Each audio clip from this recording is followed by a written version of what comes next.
तो फिल्म की शुरुआत में एक जख्मी लड़की जंगल के बीचों बीच घबराई हुई घर के अंदर आती है। जैसे वो घर पे आई थी ऐसे लग रहा था कि जैसे उसी का घर है। वो भाग कर बेड के नीचे छुप जाती है। तभी वहाँ पे एक औरत आती है, से आवाज आती है, गायत्री कहाँ छुपी हो, जल्दी से बाहर आओ। तभी वो गायत्री बेड के नीचे छुप जाती है। वो औरत अंदर आती है दरवाजा खोल कर, लेकिन वो गायत्री को नहीं ढूंढ पाती।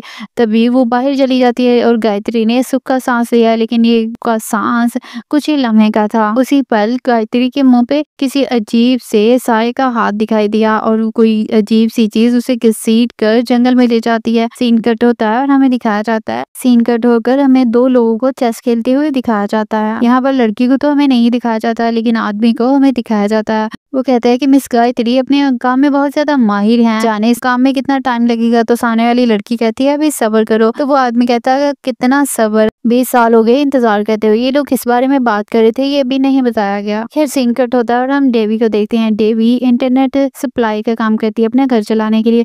उसकी मॉम मेंटली स्टेबल नहीं है। उसकी मॉम बहुत ज्यादा परेशान थी और वो उसे कहती है कि वो आएंगे और तुम्हें ले जाएंगे और बहुत ज्यादा नुकसान पहुंचाएंगे। लेकिन तब डेवी अपनी मॉम से कहती है कि मॉम देखें, मैं इतनी देर से आपके साथ हूँ, बचपन से मैं आपके साथ हूँ, बचपन से आप यही कहती आ रही हैं, लेकिन अभी तक कोई नहीं आया और मुझे कोई नहीं लेके जाएगा, हम दोनों एक साथ ही रहेंगे।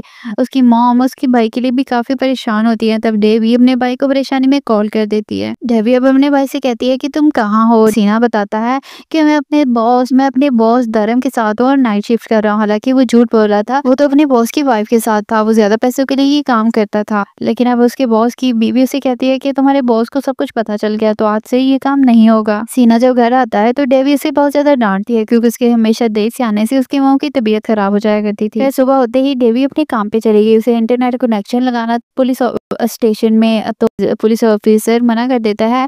वो कहता है कि डेवी के भाई ने मेरी वाइफ के साथ गलत रिलेशन रखा है, इस वजह से हम इससे इंटरनेट नहीं लेंगे। खैर डेवी अब घर पे आ जाती है और अपनी मॉम के साथ जाके सो जाती है। रात को उसे अपनी खिड़की के बाहर कोई साया दिखाई देता है। जब वो बाहर जाके देखती है तो 2 नकाबपोश आदमी उसे पकड़ लेते हैं। उसकी माँ उसे पकड़ कर उस मॉम को उसके सामने टॉर्चर करने लगते हैं। खैर उस आदमी के पास अब सीना के तो बॉस की कॉल आती है और वो उसे बताते हैं कि सीना घर पे नहीं है। डेवी को समझ आ जाती है कि जो कुछ भी उनके साथ हो रहा है वो सीना की वजह से ही हो रहा है। अब सीना का बॉस उसे कहता है कि उसकी मॉम को मार दो ताकि उसे भी पता चले कि उसने किसके साथ पंगा लिया है। खैर अब डेवी अपनी मॉम की मौत को देखती है अपने सामने। वो आदमी उसे टब में डालकर उसे मार देते हैं। खैर सुबह होते ही पुलिस तो इनके घर पे आई, लेकिन सीना का बॉस तो खुद ही एक पुलिस ऑफिसर था, तो उसके ऊपर तो कोई केस बना ही नहीं। वो तो एक अमीर इंसान था, उसकी लाइफ तो खतरे में नहीं आई, लेकिन इनकी लाइफ और ज्यादा खतरे में आ गई। देवी अब बहुत ज्यादा परेशान थी। वो अपने भाई को अपने घर से निकालना चाहती थी, लेकिन उसे कैसे निकाल सकती थी, क्योंकि अगर वो उसको निकालती तो वो किसके साथ रहती। खैर रात को वो अपनी मॉम का सामान चेक करने लगती है। वो अपनी मॉम की जवानी की पिक्चर देखती है, खैर जिसमें उसके डैड भी साथ थे। उसका डैड कोई और इंसान नहीं था, बल्कि मूवी के स्टार्टिंग में जो चेस खेल रहा था इंसान वही था, जिनका नाम मिस्टर अगन था, जो किसी औरत के साथ चेस खेल रहे थे।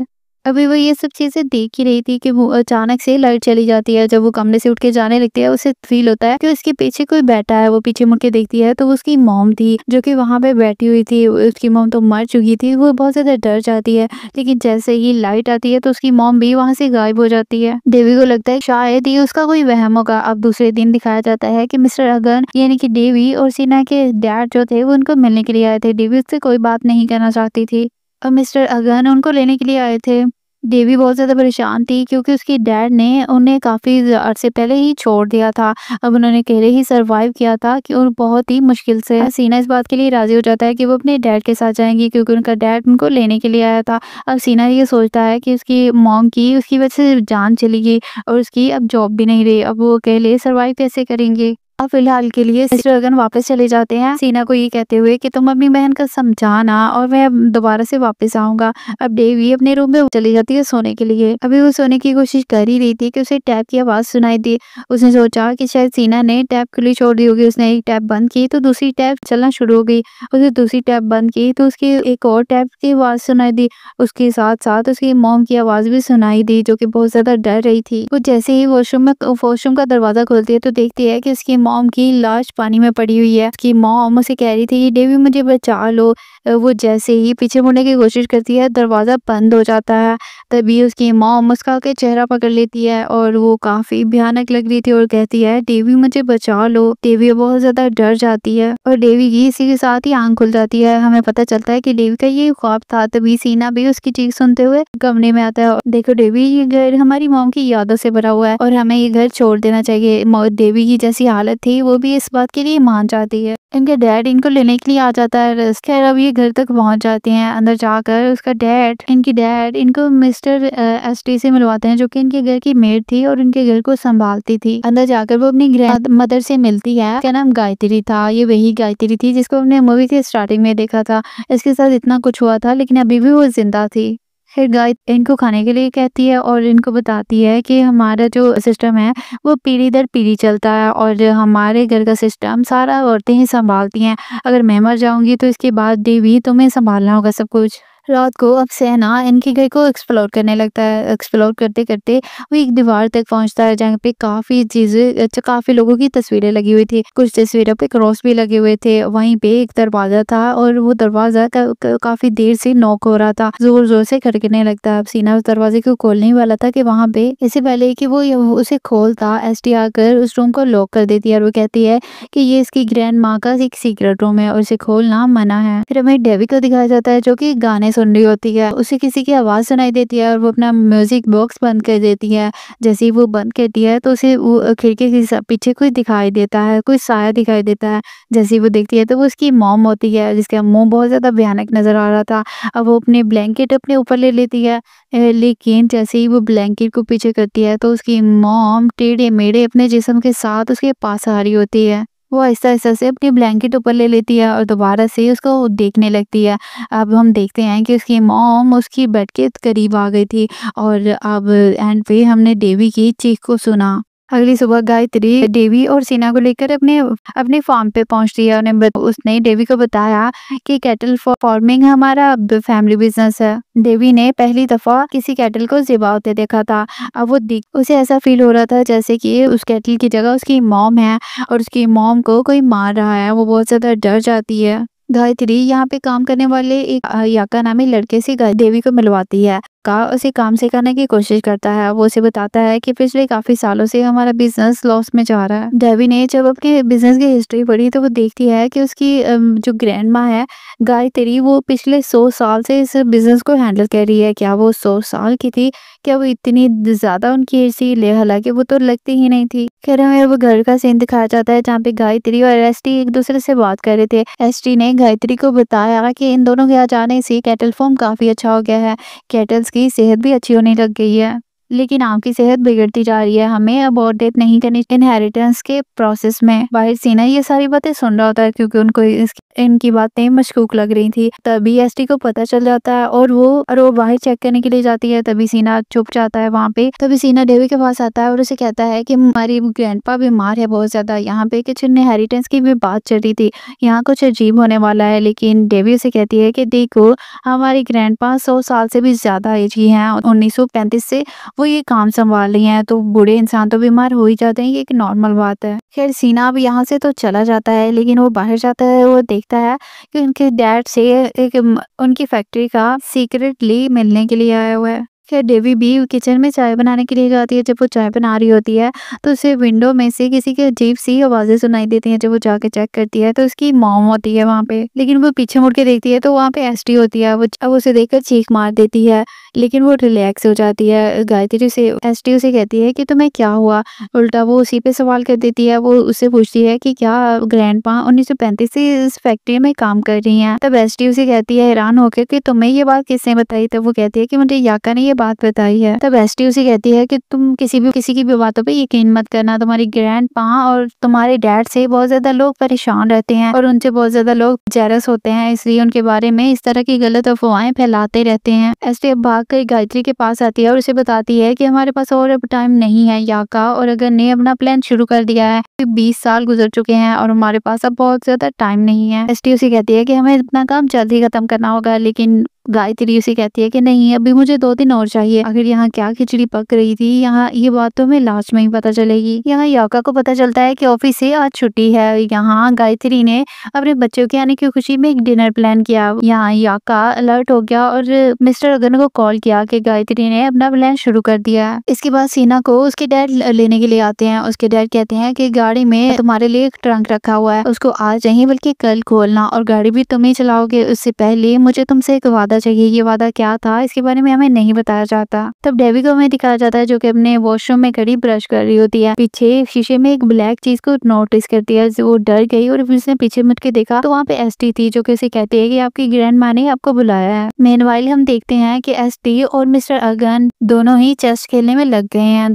दूसरी तरफ डेवी और उसकी ग्रैंड माँ, डेवी अपनी ग्रैंड माँ को अपने म्यूजिक के बारे में बताती है कि उसके किस तरह की म्यूजिक में इंटरेस्ट है। गायत्री भी उसके अपने म्यूजिक के बारे में बताती है। तभी वहाँ पे म्यूजिक प्ले होता है और वो दोनों डांस करने लगती है। डांस करते करते गायत्री नीचे गिर जाती है। तभी दूसरी तरफ हम देखते हैं कि डेवी का जो डैड है मिस्टर अगन, वो एसटी से जस्ट हार गया है। तब एसटी कमरे में आती है तो वो देखती है कि गायत्री बेहोश पड़ी है। डेवी और एसटी ने उन्हें उठाकर बेड पे लेटाया। तब डेवी ने उससे पूछा कि नहीं क्या हुआ। तब एसटी उसे बताती है कि ये ज्यादा काम करने की वजह से बीमार हो जाती हैं अक्सर। यहाँ पर एसटी उसे बताती है कि गायत्री के मरने के बाद पूरी फैमिली को उसे ही लीड करना है और बिजनेस को भी चलाना है। दूसरी तरफ हम देखते हैं कि याका दोबारा से अब मिस्टर अगन को मिलने के लिए आया। याका उसे एक बॉक्स देता है और याका कहता है कि क्या ये सब करना अभी जरूरी है। तो मिस्टर अगन कहते हैं कि हाँ, ये सब करना अभी जरूरी है, क्योंकि मेरे दोनों बच्चों के आने की वजह से जो कैटल फॉर्म है उसकी हालत बहुत ज्यादा बेहतर हो गई और मेरी मॉम के अंदर का डीमन जाग गया है। और यहाँ हमें सारी बात समझ आ जाती है, यानी कि गायत्री के अंदर एक डीमन था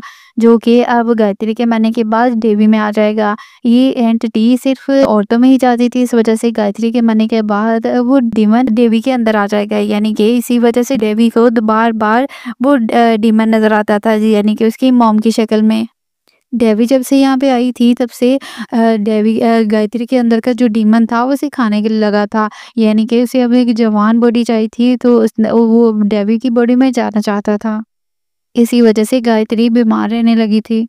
एसटीबी अब गायत्री के साथ मिली हुई थी, लेकिन अगन और याका नहीं। मिस्टर अगन तो इस बात को रोकना चाहते थे। अब वो बॉक्स लेकर उसे अपने घर ले आते हैं।